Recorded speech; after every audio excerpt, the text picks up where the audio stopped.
ಪ್ರಕೃತಿಯನ್ನು ವೀಕ್ಷಣೆ ಮಾಡೋದು ಕೂಡ ಕೇವಲ ಇದು ಬ್ರಿಡ್ಜ್ ಸೇತುವೆ ಅಲ್ಲ, ಮಲೆನಾಡಿಗರ ಒಂದು ಕಣ್ಮನೆ ಸೆಳೆಯುವಂಥ ಒಂದು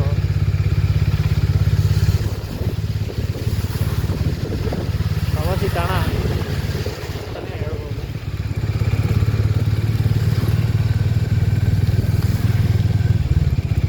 ಮಳೆಗೆ ಉದ್ಘಾಟನೆ ಕಾರ್ಯಕ್ರಮ ಯಶಸ್ವಿ ನಡೆದಿದೆ. ಅನುಕೂಲ ಆಯಿತು. ಈಗ ಲೋಕಲ್ ಜನಕ್ಕೆ ತುಂಬಾ ಅನುಕೂಲ ಆಯಿತು. ಒಂದು ಓಡಾಟ ವ್ಯವಸ್ಥೆಗೆ, ಪ್ರವಾಸೋದ್ಯಮಕ್ಕೂ ಕೂಡ ಒಳ್ಳೆ ಕೇಂದ್ರ ಬಿಂದು ಆಯಿತು.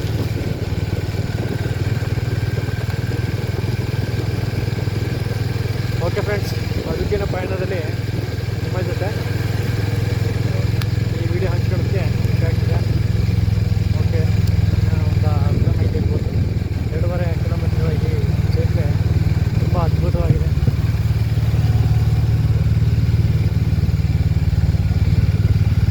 ಸಿಂಗಲ್ ಸೋಲೋ ರೈಡರು, ಒಂಟಿ ಪಯಣ, ಜೊತೆಗೆ ವೀಕ್ಷಕರು ಎಲ್ಲರೂ ಇದ್ದೀರ ಅಂತ ಹೇಳ್ತಾ ನಾನು ಹೋಗ್ತೀನಲ್ಲ ಅಂತ ಹೇಳಿ ಈ ವಿಡಿಯೋನ ಏನು ಮಾಡ್ತಾ ಇದ್ದೀವಿ.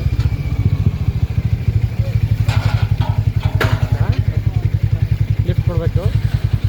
ರನ್ನಿಂಗ್ ಇದೆಯಾ? ಹಾಂ ಆಗ್ತದೆ. ಇಟ್ಕೊಳ್ಳಿ. ನಾವು ನೋಡಿದ್ದು ಬೇರೆಯವರಿಗೆ ತೋರಿಸ್ಬೇಕು ಅಂತ ಆಸೆ ಅಷ್ಟೇ.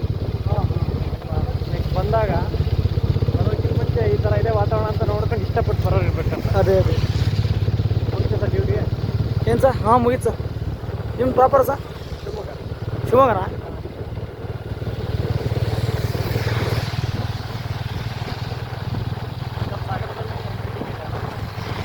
ಸರ್ ಸಾಗರದಲ್ಲಿ ಮೀಟಿಂಗ್ ಇದೆ ಈಗ. ಹಾಂ ಹಾಂ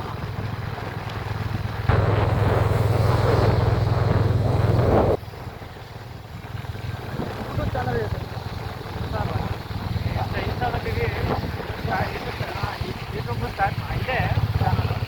ಇದು 2ನೇ ವಿಡಿಯೋ. ಹೌದಾ? 2ನೇ ವಿಡಿಯೋ. ಸುಮಾರು ಜನ ಯೂಟ್ಯೂಬರ್ಸ್ ಬಂದು ಅಲ್ಲೇ ವಿಡಿಯೋಸ್ ಪೋಸ್ಟ್ ಮಾಡಿದ್ದಾರೆ. ಬೆಂಗಳೂರಿಂದ ಎಲ್ಲ ಬಂದಿದ್ದಾರೆ. ಲೇಟ್ ಆಯ್ತು ಸರ್, ಅವರೆಲ್ಲ ಬೆಳಗ್ಗೆ ಒಂದು ಹಾಕ್ತಾರೆ.